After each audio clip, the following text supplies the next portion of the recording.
Na semana passada, eu disse aos irmãos que antes de entrar no texto de Gênesis 26, eu disse que tinha que fazer 2 esclarecimentos. E eu fiz um esclarecimento número 1, explicando o texto de Gênesis 26, 5. E no final, o meu esclarecimento durou mais ou menos, acho que 1 hora. O esclarecimento virou um sermão, e eu não preguei em Gênesis 26. Né? Assim não tem jeito. Às vezes, acontece de eu acumular algumas coisas que eu quero falar para os irmãos. E eu não tenho oportunidade, então eu tenho que usar o tempo aqui do sermão para fazer isso. E foi o que aconteceu na semana passada. E eu disse que tinha 2 esclarecimentos a fazer. Eu fiz o primeiro, referente a Gênesis 26, 5, explicando o modelo aliancista, um modelo de interpretação, um modelo teológico e de interpretação, e explicando por que, nesse aspecto, o aliancismo não reflete aquilo que realmente a Bíblia ensina. Expliquei isso para os irmãos, e os irmãos têm tudo isso gravado e poderão rever esse primeiro esclarecimento em suas casas. Agora, o segundo esclarecimento que eu quero fazer é referente àquilo que nós temos dito continuamente aqui, acerca do propósito dessas histórias todas que temos estudado. Nós temos estudado o livro de Gênesis, e eu tenho repetido várias vezes a expressão história da redenção, história da redenção, história da salvação do homem. Eu me lembro de ter até enfatizado algum tempo atrás que essa expressão, a história da salvação, é uma expressão tão necessária para que nós compreendamos o modo como a história bíblica se desenvolve, que ela se tornou até um termo técnico. Entre os teólogos alemães surgiu até uma palavrinha, a palavrinha Heilsgeschichte, que significa história da redenção. Heilsgeschichte, história da redenção, se tornou uma expressão técnica, que aparece nos livros que falam sobre o modo como Deus administra os seus atos salvadores ao longo da história bíblica. E eu tenho repetido essa expressão aqui, não a expressão em alemão, porque eu não sei pronunciar direito, mas a expressão em português, a história da redenção, a história da salvação. Tenho falado muito disso.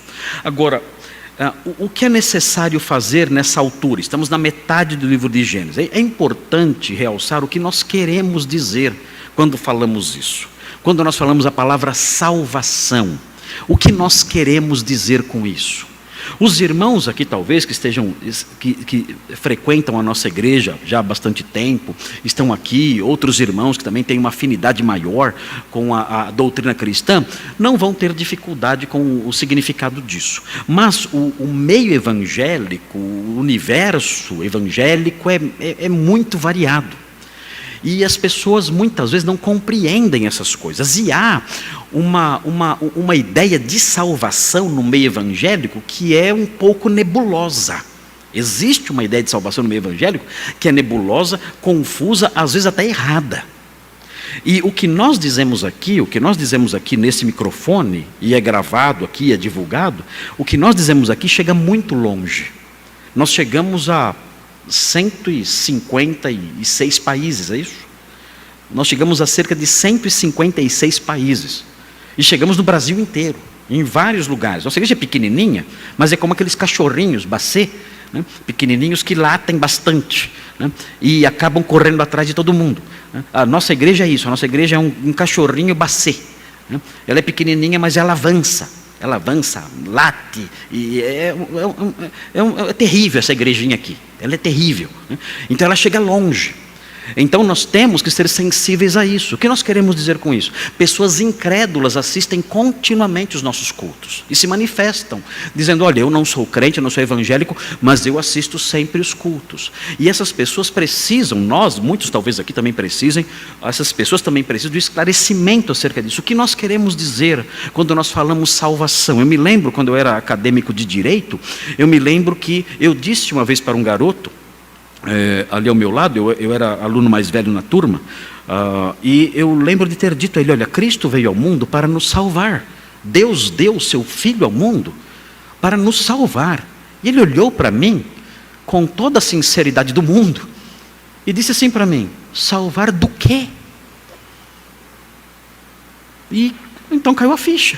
Eu falei, ele não está entendendo o que eu estou dizendo, porque ele não sabe sequer o que eu quero dizer com essa palavra, com esse verbo. E então eu tive que explicar a ele coisas básicas, que eu achei que as pessoas automaticamente sabiam o que era salvar, Deus nos salvar, Cristo nos salvar, quando elas não sabem disso. Então, eu quero esclarecer o que significa essa expressão, quando eu uso essa expressão aqui, e quero esclarecer outras coisas também importantes nesse campo. Por quê? Porque se de um lado existem pessoas que entendem a salvação, o verbo sozo, é o verbo que aparece, que é traduzido como salvar. A palavra soteria, que é a palavra que aparece traduzida nas nossas Bíblias como salvação. Soteria, o substantivo, e o verbo sozo, salvar. Se há pessoas que entendem o sozo, o salvar, a soteria, em termos distintos daqueles que nós temos em mente, que é salvação financeira, que é salvação de problemas, que é salvação de uma vida vazia, que é salvação de uma vida com dificuldades, uma vida infeliz. Há pessoas que entendem que a salvação é isso. Há outros que entendem que salvação na Bíblia é só ir para o céu. Então há dois extremos. Há aqueles que entendem a salvação como algo bom, mas que se aplica unicamente à realidade terrena. Existe essa compreensão. Cristo me salvou do quê? Ele me salvou de uma vida vazia. Ele me salvou de uma vida infeliz. Não há necessariamente falsidade nessa compreensão. Não há. Porque o verbo, a palavrinha sozo, o verbo sozo e o substantivo soteria, pode adquirir essa conotação na própria Bíblia, conforme nós veremos aqui. Mas, a rigor, o significado, o sentido principal de sozo e de soteria não é esse. O sentido principal de sozo, verbo salvar, e soteria, salvação, ultrapassa isso, vai além. Estamos falando de uma salvação que envolve o livramento da perdição eterna.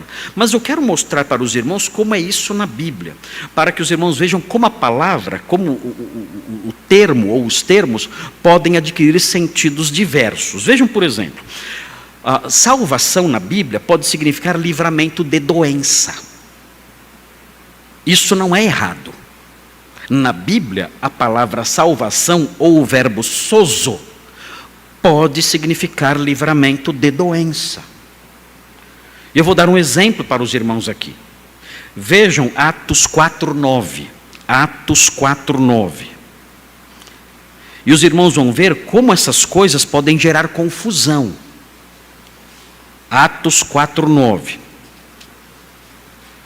Veja aí na sua Bíblia, Atos 4:9. Veja o que diz.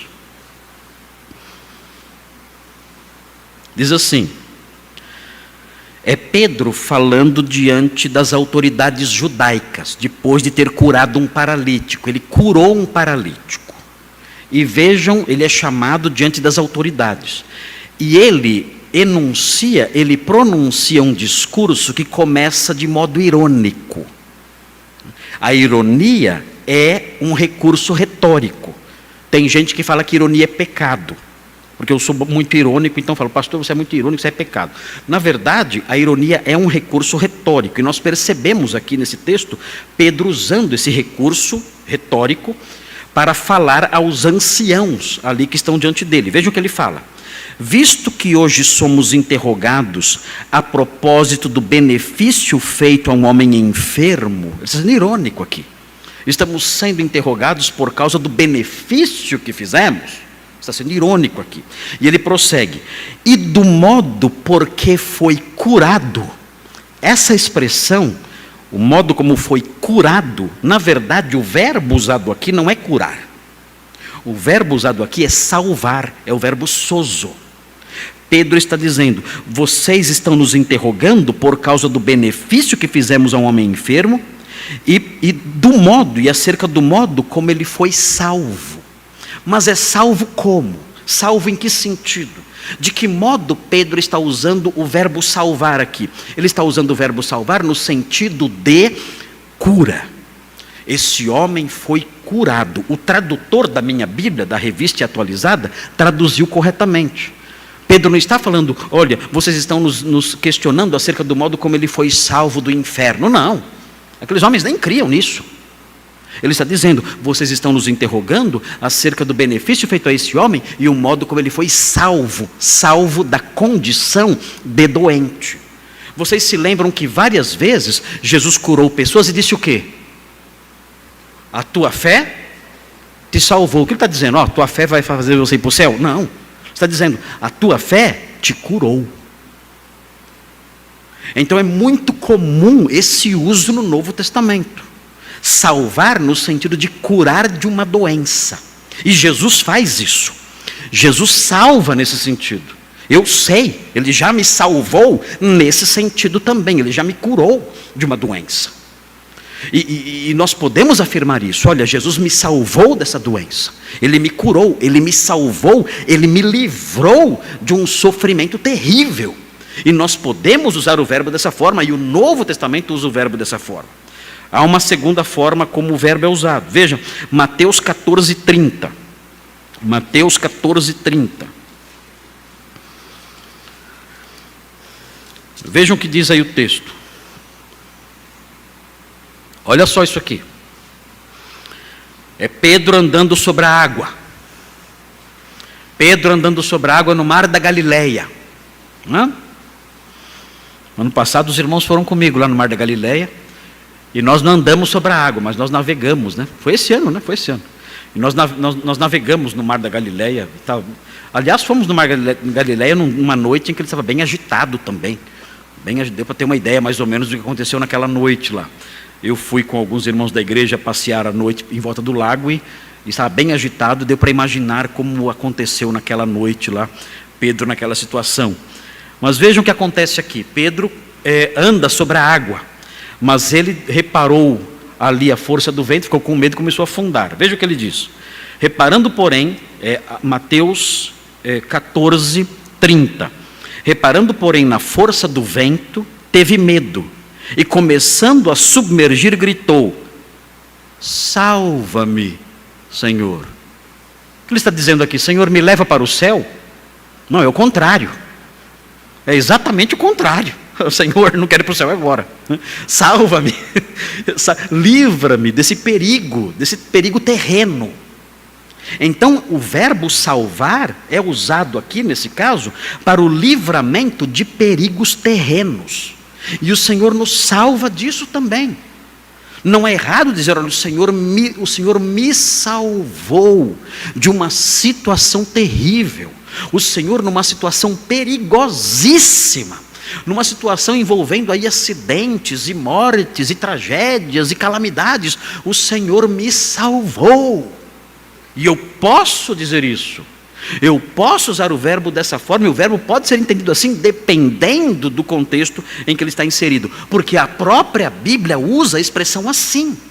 Salvar no sentido de livrar de um perigo terreno. Agora notem, existem usos que podem gerar confusão. Veja na sequência aí, veja 1 Timóteo, primeira carta de Paulo a Timóteo, capítulo 4, 1 Timóteo 4, capítulo 4, versículo 16. E aqui eu quero que os irmãos fiquem atentos para isso. Vejam o que acontece aqui. Olhem o perigo agora. Olhem o perigo aqui de não perceber essas nuances. E os irmãos têm que estar alertas para isso. As palavras têm nuances. O que significa isso? Significa que as palavras elas têm leques de significado. Não é que elas têm um número infinito de significados, não é isso. Mas elas têm variações de significado, e essas variações são normais no uso das palavras, e essas variações devem ser detectadas, e nós devemos adotar o significado atribuído a elas pelo contexto da passagem. O contexto é o assunto. O assunto em que a palavra está inserido é o fator principal que atribui significado à palavra.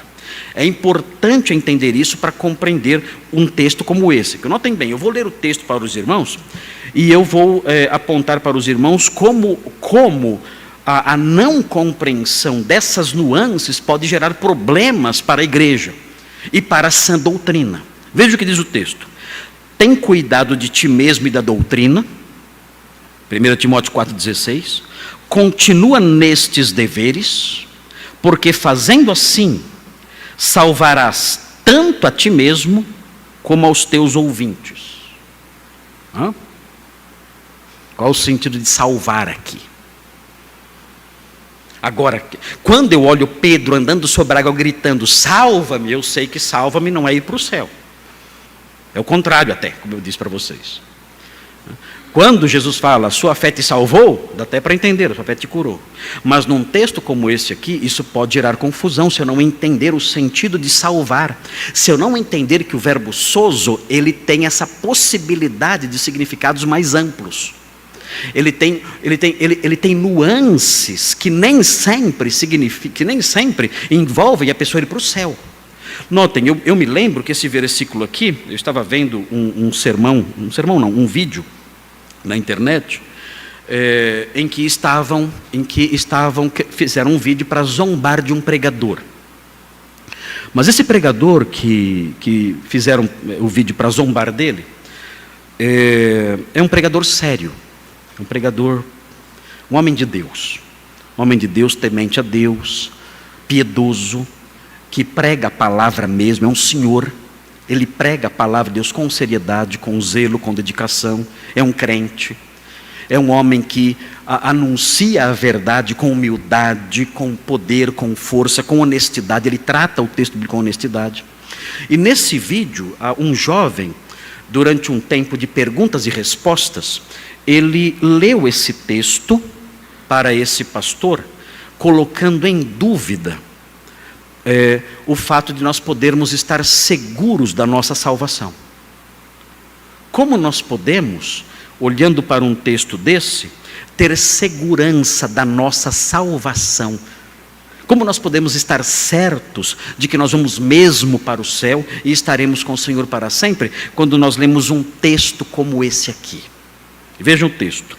Tem cuidado de ti mesmo e da doutrina. Cuide de você e seja zeloso pela doutrina, Timóteo. É Paulo dizendo a Timóteo. Timóteo, seja um pastor que cuida da sua vida, cuida bem da sua vida, é zeloso no cuidado do seu comportamento, é zeloso no cuidado da doutrina, seja assim. Continua nestes deveres. Que deveres? O cuidar de si e o cuidar da sã doutrina. Faça isso, porque fazendo assim, você irá para o céu. E não somente você. Fazendo assim, você irá para o céu e também os seus ouvintes irão para o céu. E esse jovem leu esse texto para esse pastor durante um tempo de perguntas e respostas. No videozinho pegava essas cenas todas. E o videozinho era intercalado por comentários ridicularizando o pastor na hora que ele foi explicar o texto. Que o jovem disse o seguinte: olha, como é que nós podemos ter certeza da nossa salvação e descansar numa salvação que não se perde, se existe uma orientação aqui dizendo que Timóteo deveria ser cuidadoso consigo mesmo, com a doutrina, para um dia se salvar, e não somente a si, mas também as pessoas que o ouviam. Como nós podemos ter segurança disso? E eu acho que, eu não sei, é muito difícil ser assim um palestrante, porque pode acontecer, de alguns momentos, você ser abordado por uma pergunta que você não espera. Um texto que não é muito comum ser usado nas perguntas. Quando eu vou pregar por aí afora, e abrem para perguntas e respostas, eu já sei, de antemão, 99% das perguntas que vão fazer. Eu já sei, já. Mas até falo, eu sei o que você vai perguntar. Até aviso, eu vou falar qual é a sua pergunta. E eu já falo a pergunta da pessoa. Porque é comum isso, e nós estamos acostumados com isso, já há muitos anos já lidando com essas coisas, dando esses estudos, explicando a palavra de Deus às pessoas. Mas às vezes acontece de alguém levantar uma questão, um texto que nós nunca pensamos. E nesse momento, pode acontecer do pregador ficar surpreendido. O pregador percebe que a pergunta não é para aprender, ele percebe que a pergunta tem o objetivo de desafiar. O pregador percebe isso, e quando o pregador, a pessoa o conferencista, ele nota isso, ele fica nervoso, porque ele sabe que ele não está diante de alguém que quer aprender, mas alguém que quer atacá-lo e questionar o seu ensino e a veracidade do que ele fala. Então ele fica um pouco nervoso, por mais experiente que ele seja, como era o caso desse senhor.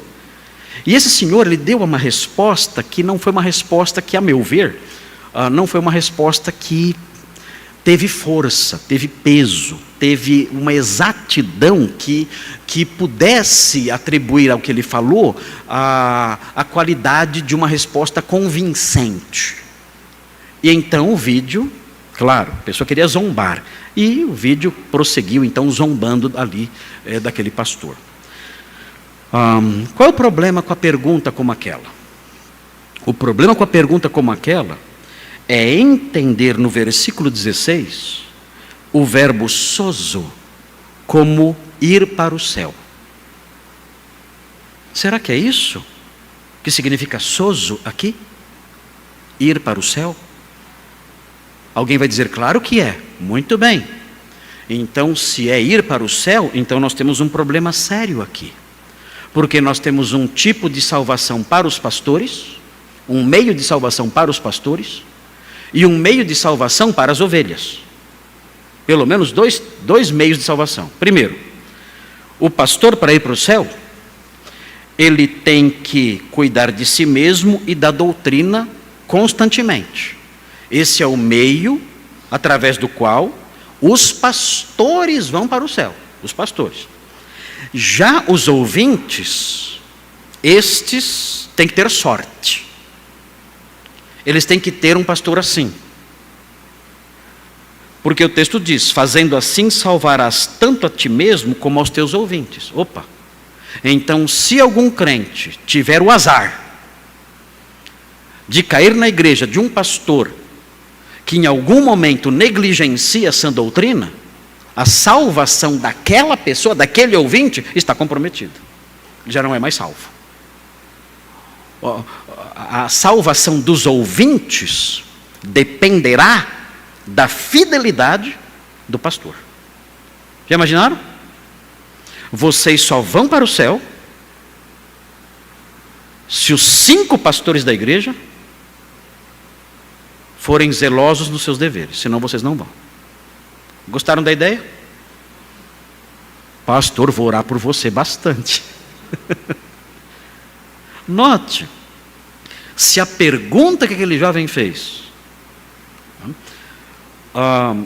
como era o caso, partia do pressuposto de que salvar nesse texto é ir para o céu, então esse é o desdobramento lógico desse entendimento. O pastor é salvo por cuidar de si e da doutrina, é assim que ele é salvo, e os ouvintes são salvos por terem um pastor assim. Dá para viver com uma soteriologia dessas? Não, claro que não. Então, o que aconteceu com aquele jovem? Ele teve uma compreensão errada do verbo salvar. Nas pastorais, nós percebemos o apóstolo Paulo, nas pastorais, 1 Timóteo, 2 Timóteo e Tito, nós percebemos o apóstolo Paulo usando o verbo salvar em sentidos diferentes desse. Salvar nas pastorais não é só ir para o céu. Salvar nas pastorais envolve livramento de ruína, livramento de destruição, livramento, em especial nesse texto, livramento da destruição procedente do engano. É importante notar isso. Os falsos mestres estavam rodeando a igreja de Timóteo, tentando engendrar nessa igreja, incutir nessa igreja desvios doutrinários. Então o apóstolo Paulo fala: você tem, Timóteo, que salvar essas pessoas da destruição, da desgraça que pode vir sobre a vida delas, se elas abraçarem doutrinas falsas. Se elas abraçarem doutrinas falsas, os efeitos disso sobre elas serão devastadores. A sã doutrina será destruída, a igreja será destruída. Por isso, persevere no ensino da sã doutrina, para você salvar a si mesmo e os seus ouvintes da devastação que os falsos mestres fazem nas igrejas. É este o sentido de salvar aqui, é livrar do engano, não é ir para o céu. Aqui nesse texto, salvar não é ir para o céu, é livrar da destruição que o engano doutrinário traz, porque o engano doutrinário traz destruição. Eu já contei para os irmãos em outros momentos, em outros sermões, várias histórias de pessoas que tiveram suas vidas destruídas por causa do engano doutrinário. Agora, notem bem, os irmãos vão dizer: mas como é que nós podemos saber isso? Bem, pela soteriologia em geral, ninguém é salvo porque o pastor é leal, ninguém é salvo pela lealdade do pastor. A soteriologia em geral já mostra que esse entendimento daquele jovem acerca da palavra salvar aqui estava errado, porque ninguém pode ser salvo pela fidelidade do pastor, não tem como isso acontecer. E mais, pelo uso da palavra salvar em outras partes de 1 Timóteo. Veja, por exemplo, 1 Timóteo 2,15. Esse exemplo é um exemplo fundamental, para que os irmãos entendam como funciona o uso das palavras no Novo Testamento. Vejam 2,15. Eu vou começar com o versículo 12, para que os irmãos entendam o pensamento completo. Vejam aí 1 Timóteo 2,12, fala assim: não permito que a mulher ensine, nem exerça autoridade de homem, esteja porém em silêncio, aqui sobre o trabalho das mulheres na igreja. A mulher não pode ser pastora, não adianta, pode espernear, gritar, berrar, não tem jeito. Esse texto não tem como ele sair daqui. Ele está aqui e vai continuar aqui, não adianta. Agora vejam a sequência, não é disso que eu quero falar agora. Porque a mulher deve permanecer em silêncio e deve estar, não pode exercer autoridade de homem. Por quê? O texto fala: porque primeiro foi formado Adão e depois Eva. Ele explica que a razão disso é uma razão doutrinária e não cultural. Houve uma ordem na criação. Então, por causa disso, a mulher não pode exercer autoridade. E também por causa da doutrina da queda. Versículo 14. E Adão não foi iludido, mas a mulher, sendo enganada, caiu em transgressão. Então, o apóstolo Paulo, ele embasa a proibição da mulher exercer autoridade na igreja. Ele embasa essa proibição sobre duas doutrinas, são dois pilares. O primeiro pilar, a ordem da criação. Primeiro foi formado Adão e depois Eva. Esse é o primeiro pilar sobre o qual ele constrói essa proibição da mulher não exercer autoridade na igreja. E o segundo pilar, a doutrina da queda. Adão não foi enganado, mas Eva foi enganada e caiu em transgressão. Então, por causa desses dois pilares, a ordem da criação e a doutrina da queda, a mulher não pode exercer autoridade sobre a igreja. Então não é por razões culturais, como dizem por aí, mas por razões doutrinárias, e esses são os dois pilares doutrinários sobre os quais a proibição é construída. Agora vejam a sequência, o verbo salvar. Todavia será salva através de sua missão de mãe. Algumas traduções abrandaram um pouquinho o verbo e colocaram: todavia será preservada. Deve ter outras traduções aí. Mas na verdade o verbo aqui é salvar. Todavia a mulher será salva através da sua missão de mãe. Então temos mais um problema aqui agora. Se salvação é só ir para o céu, quem vai para o céu entre as mulheres? Só as que têm filhos. Mulher que não tem filho, não vai para o céu. Amém? Fala amém para você ver o que acontece. O que vocês acham dessa soteriologia? A mulher que não tem filhos não vai para o céu. Isabela, tenha filhos logo. As moças que estão aqui solteiras se casem logo e tenham filhos. As moças casadas, que ainda não têm filhos, se apressem, você não sabe o que pode acontecer amanhã. Você tem que ter filhos para ir para o céu. E agora? E pior, o texto prossegue mostrando que não basta ter filhos. Vejam, todavia será salva através de sua missão de mãe, se ela permanecer em fé e amor e santificação com bom senso. Não é só ter filho, não. Não é só isso, não. Tem que ter filhos e tem que permanecer em fé, amor e santificação com bom senso. Aí você, mulher, será salva. Então, tem um jeito dos homens serem salvos e tem um jeito das mulheres serem salvas. As mulheres só serão salvas se tiverem filhos. E se tiverem esse perfil, aí vão para o céu. Vejam, é evidente, é óbvio que o verbo salvar presente aqui tem um sentido diferente. O que significa salvar aqui?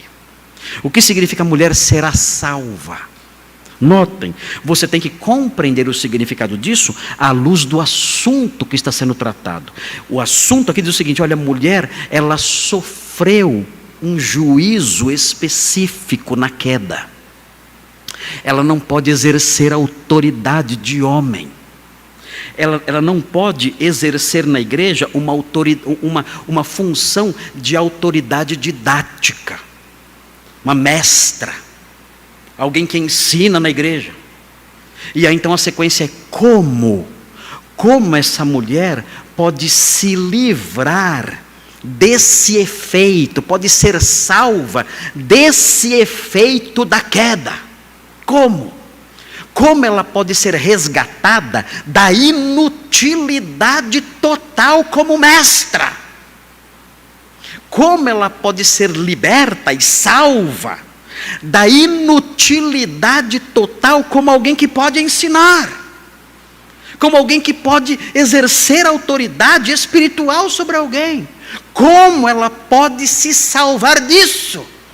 Paulo explica. Como a mulher vai ser salva desse efeito danoso da queda? Simples, tendo filhos.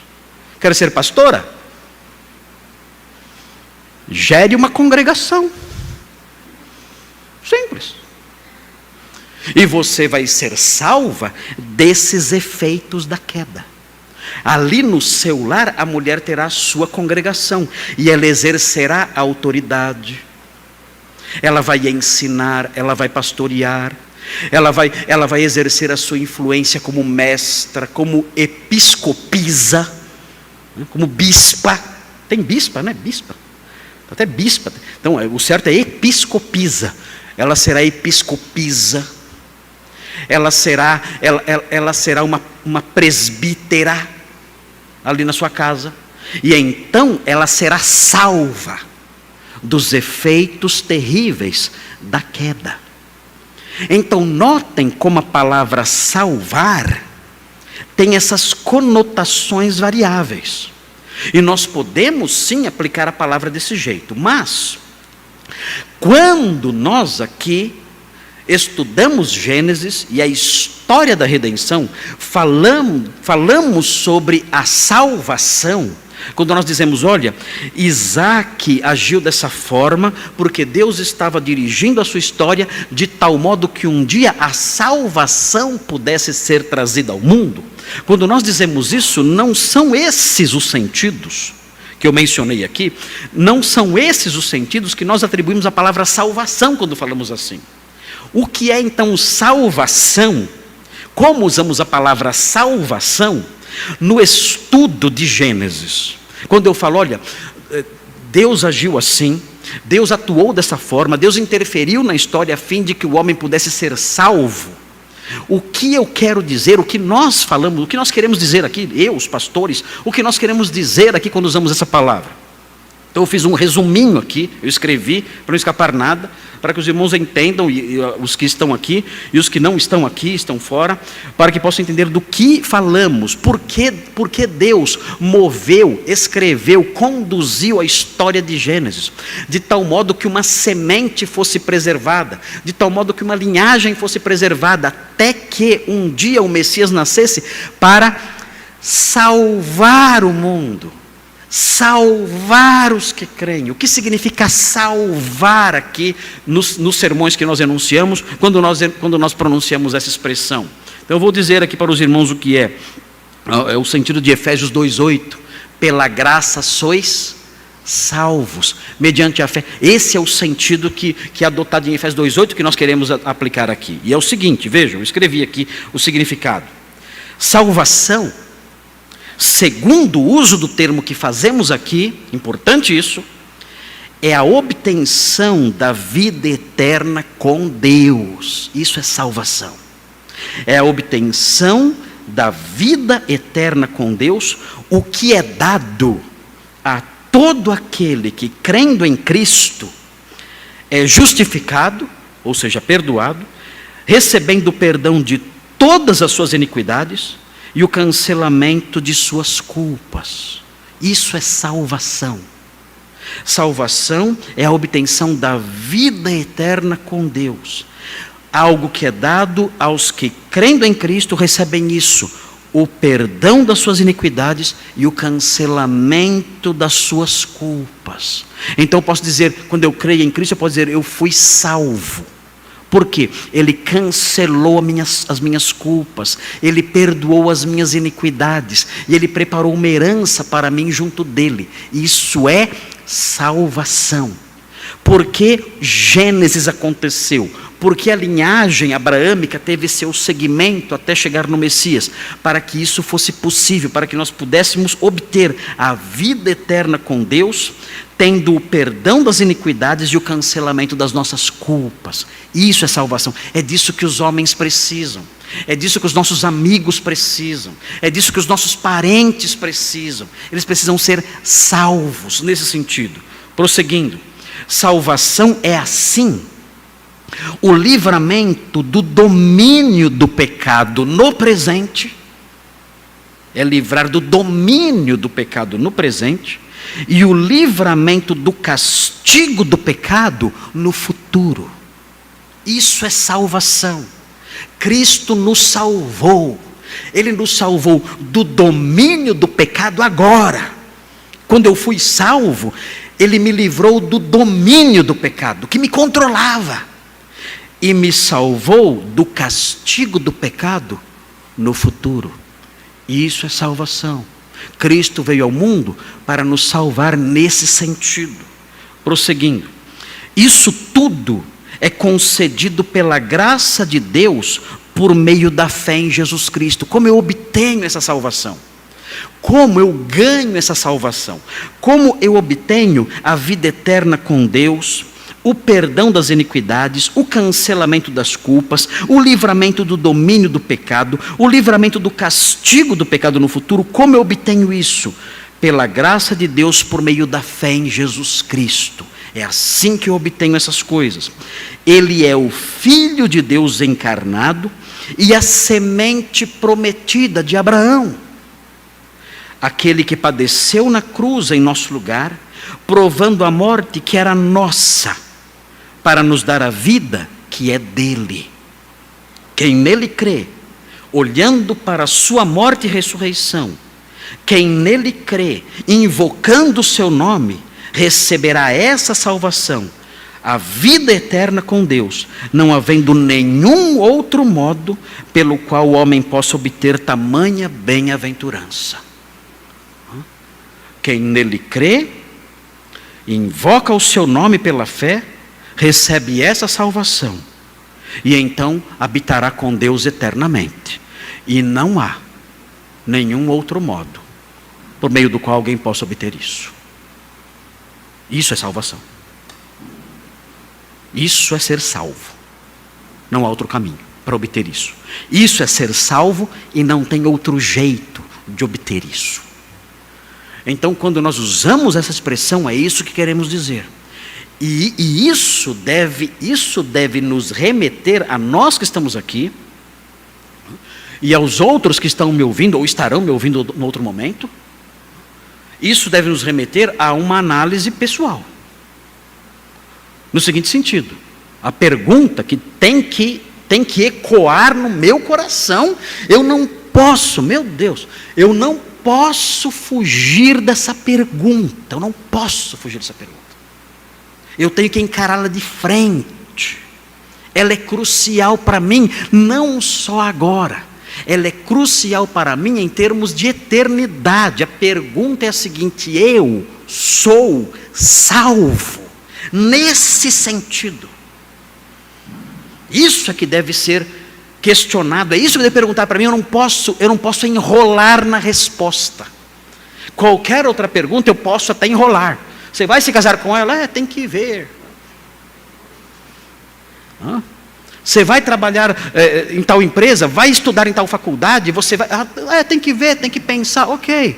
Você pode enrolar em qualquer pergunta que é apresentada diante de você ao longo da sua vida. Porque qualquer outra pergunta terá implicações somente nesta vida. Cessando esta vida, as implicações das demais perguntas feitas, são implicações passageiras. Cessando a vida, as implicações delas desaparecem. Mas a resposta a essa pergunta tem implicações para a eternidade. Você não pode enrolar na resposta a ela. Você tem que responder, você tem que encará-la de frente. A pergunta é: você recebeu a salvação, sim ou não? E se a resposta for não, você precisa abrir o coração para o Evangelho. Não tem outro jeito. Ou conhecer, enfim, não a salvação, mas a perdição eterna. A eternidade longe de Deus, provando a sua ira e o seu juízo pelos séculos dos séculos sem fim. Meu Deus. É a pergunta mais importante da sua vida. Você deve, diante disso, olhar para si e perguntar: eu obtive a vida eterna com Deus? Eu fui justificado, eu recebi o perdão das minhas iniquidades e o cancelamento das minhas culpas? Eu fui liberto do domínio do pecado e do castigo do pecado que virá? Eu criei em Jesus Cristo como Deus encarnado, a semente prometida de Abraão, que padeceu na cruz pelos meus pecados? Eu olhei para a sua morte e ressurreição, criei nele e invoquei o seu nome? Eu obtive essa vida eterna que só é concedida a quem nele crê, sim ou não? E se a resposta for não, dizer: Senhor, eu não tenho nada disso. Eu não tenho a vida eterna. Eu não tenho a salvação. Eu não tenho. Eu vou à igreja, eu nasci num lar cristão. Eu acho bonito os hinos, eu até choro quando eu escuto os hinos. Fico até emocionado, acho bacana, o pessoal bacana lá na igreja, eu me sinto bem, tenho bons amigos, ok, sem problema nenhum. Mas não é essa a pergunta. A pergunta é: você foi salvo? Essa é a pergunta. Ninguém pode ouvir os meus sermões. Ninguém pode ouvir os nossos sermões. Ninguém pode passar por nós aqui ao longo da sua vida. Na nossa jornada, aqueles que passam por nós, que se encontram conosco, que têm acesso ao nosso ministério, às nossas pregações, ao nosso trabalho aqui na nossa igreja, ninguém, nenhuma criança, nenhum jovem, nenhum adulto pode passar por nós sem encarar face a face, frente a frente essa pergunta: eu sou salvo, sim ou não? Você tem que perguntar isso agora. Eu sou salvo, sim ou não? E se a resposta for eu acho que não. Então, é muito simples resolver isso. Ouvir a voz que ecoa ao longo dos séculos, né? A palavra que saiu da pena do apóstolo Paulo: aquele que invocar o nome do Senhor será salvo. Senhor, essa pergunta me tortura. Eu queria fugir dela. Eu queria agora virar o rosto e não ouvir isso. Eu queria tapar os ouvidos. Eu queria bloquear o meu coração agora para que essa pergunta não entre. Ela é um golpe. Eu não quero receber esse golpe dessa pergunta. Eu quero desviar, eu quero me defender dela, eu quero virar o rosto, eu quero fechar os ouvidos. Me livra, eu não quero escutar isso. Não, não fuja. Em vez disso, faça o seguinte: diga: Senhor, eu não sou salvo. Eu não sou. Eu quero pedir que o Senhor tenha misericórdia de mim. Eu invoco o seu nome. Eu invoco o seu nome. O Senhor escreveu a história da redenção, desde Gênesis até o final. E o Senhor trouxe seu Filho ao mundo para nos salvar. Eu quero invocar o seu nome agora. Salva-me. Salva-me, Senhor. Pedro estava afundando no mar da Galileia, numa noite tumultuosa, numa noite de tempestade. Eu também estou afundando. Eu também estou. Eu também estou afundando na minha vida espiritual, no mar desta vida, nesta noite escura, fria, gelada, no meio dessas tempestades todas, eu também estou afundando. Salva-me, eu invoco o seu nome. Socorro, salva-me, eu invoco o seu nome. Eu quero a sua salvação, eu quero o seu perdão, a sua justificação, o seu livramento, a vida eterna que o Senhor dá.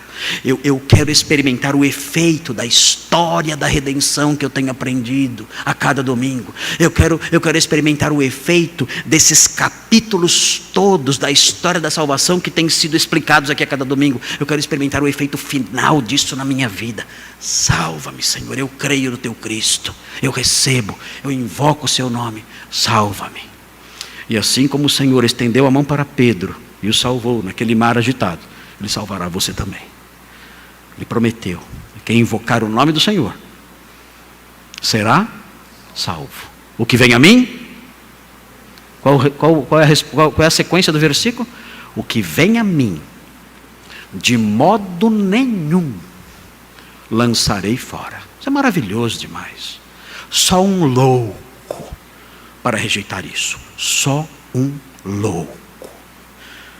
Mas é isso, irmãos, que eu queria esclarecer antes de começar o sermão desta noite. Então, meu Senhor, Deus teve misericórdia de vocês, viu? Eu não sei como não levei uma bronca ainda dos líderes da igreja aqui, viu? Que eu acabo não conseguindo, tem que cortar. Oi? Não tem como, nem tem tempo. Nem tem tempo, pastor, não tem tempo. Mas tá bom. Na semana que vem, então, na semana que vem nós vamos então entrar, eu prometo, tá bom? Palavra de escoteiro. Na semana que vem nós vamos estudar então os versículos, Gênesis 26, os versículos 7 a 11. Prometo. Pastor Nicolas sempre me cobra durante a semana, viu? Pastor, sem invenção, hein? Você vai falar para mim, pastor, sem novidades, tá bom? Mas acho que os esclarecimentos que eu fiz, eu acho que esgotam aí o que eu queria dizer, que estava já um tempo guardado, que eu queria falar.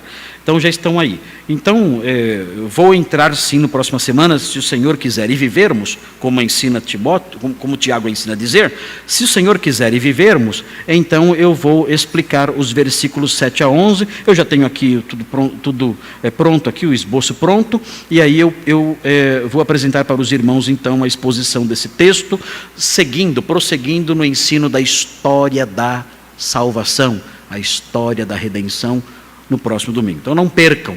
Tá? Um dia eu vou começar esse sermão. Um dia eu começo. Tá bom? Irmãos, estamos encerrando. Vamos terminar com uma oração hoje? Vamos terminar com uma oração. E o que vamos pedir ao Senhor diante dessas coisas?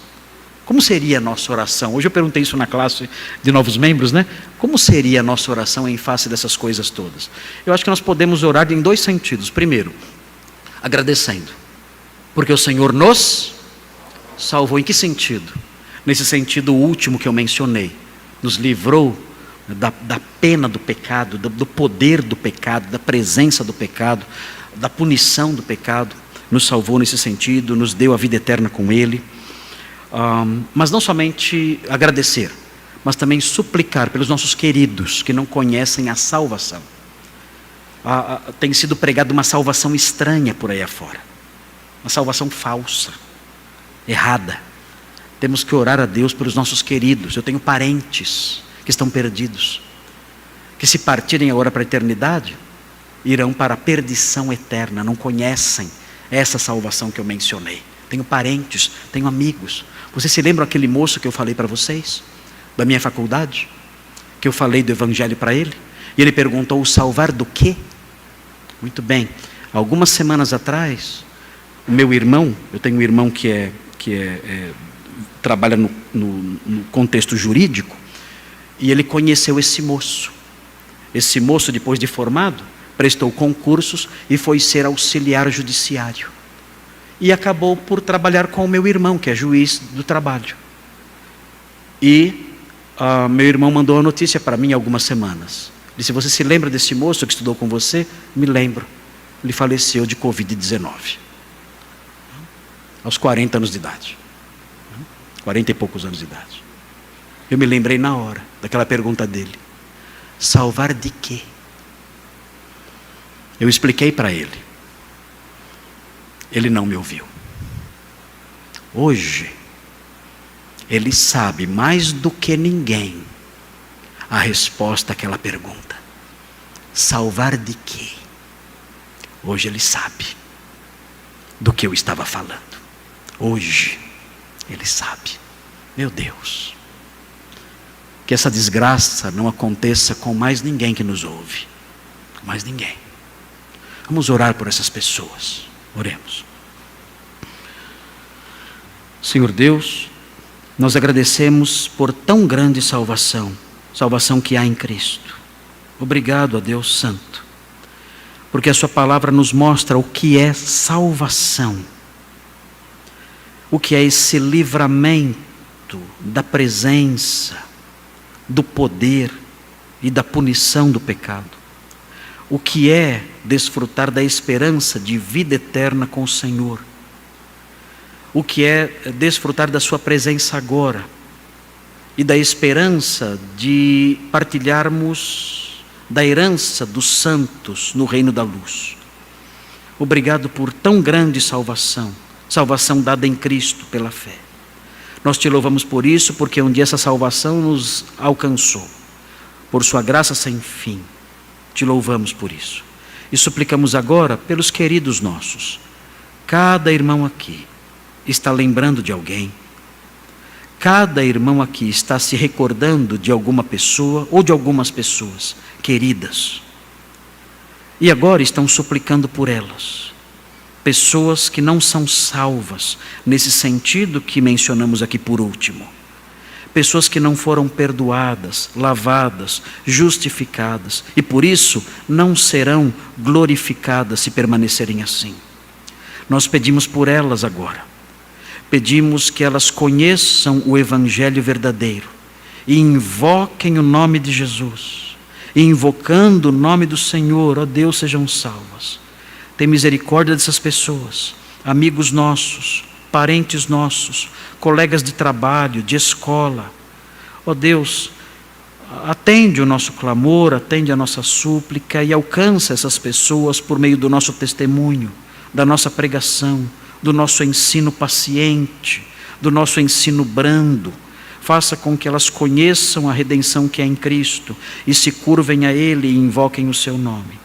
Abençoa essas pessoas com a sua salvação. Faça com que nós sejamos instrumentos levando essa salvação ao mundo. Nós pedimos essas coisas, firmados na sua misericórdia e no seu poder. Nós pedimos agora também que o Senhor nos despeça em paz. Que o Senhor nos conceda a sua paz ao longo desses dias, dessa semana que está se iniciando. O Senhor nos conceda a sua paz. E que o Senhor também atenda o nosso ideal de sermos uma igreja dinâmica, uma comunhão dinâmica, em que todos os membros são úteis como ministros do Senhor na vida uns dos outros. Que o Senhor realize isso em nós também. Nós pedimos essas bênçãos, suplicamos essas coisas, em nome de Jesus. Amém.